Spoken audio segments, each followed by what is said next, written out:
একটা প্রধান আপনার অন্যতম একজন ব্যক্তিত্ব। ইনাকে এক সময় জিজ্ঞাসা করা হলো, হে ডক্টর বি আর আম্বেদকর, আজকে আপনি বলে দেন, আপনাকে আজকে এটা বলে দিতে হবে, আপনি ভারতের সংবিধান রচনা করলেন, রচনার কাজে আপনি প্রধান অন্যতম বৈশিষ্ট্য ব্যক্তিত্ব গ্রহণ করলেন, আজকে আপনাকে বলে দিতে হবে what is the definition of the Quran. কোরআনের ডেফিনেশনটা কি, কোরআনের মাহাত্ম্যটা কি, কোরআনের গুরুত্বটা কি, কোরআনটা কতটা মাহাত্ম্যপূর্ণ আজকে বলে দিতে হবে।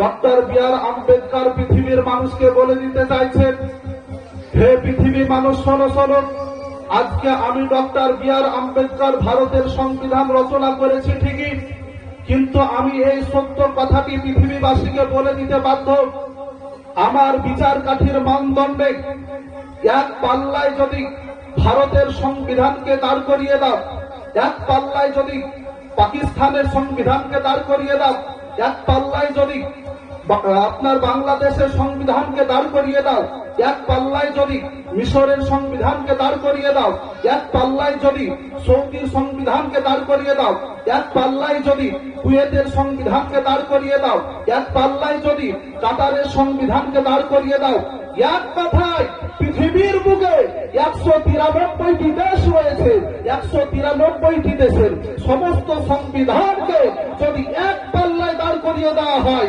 আজকে আমি ডক্টর বি আর আম্বেদকর পৃথিবীর মানুষকে এটা বলে দিতে চাই, অপর পাল্লায় যদি আল্লাহর কোরআনকে রেখে দেওয়া হয়, আল্লাহর কোরআনের পাল্লাটা ভারী হয়ে যাবে।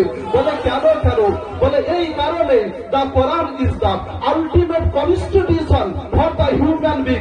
সারা বিশ্বের মানুষের জন্য, মানব জগতের জন্য কোরআন হলো একটি চূড়ান্ত মর্যাদা। জোরে বলেন সুবহানাল্লাহ, সুবহানাল্লাহ। ব্রাদার ইসলাম ও সামাইনে কেরাম, এই কোরআন থেকে আপনাদের সামনে একটি আয়াতে কারিমা তেলাওয়াত করেছি।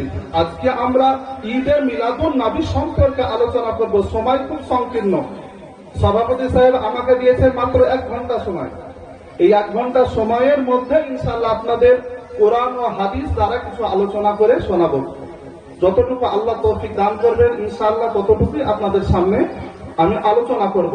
আল্লাহ পাক বলছেন, উল বিফাদিলিল্লাহি ওয়া বিরহমাতিহি ফাবিযালিকা ফালইফরাহু। আজকে আমরা এখানে ঈদে মিলাদুন নবী উপলক্ষে, খুশি উদযাপন উপলক্ষে আজকে আমরা এই জালসা সাজিয়েছি, আজকে আমরা এই মিলাদ সাজিয়েছি, আজকে এই নবীর গুণগানের জায়গা সভা সাজিয়েছি।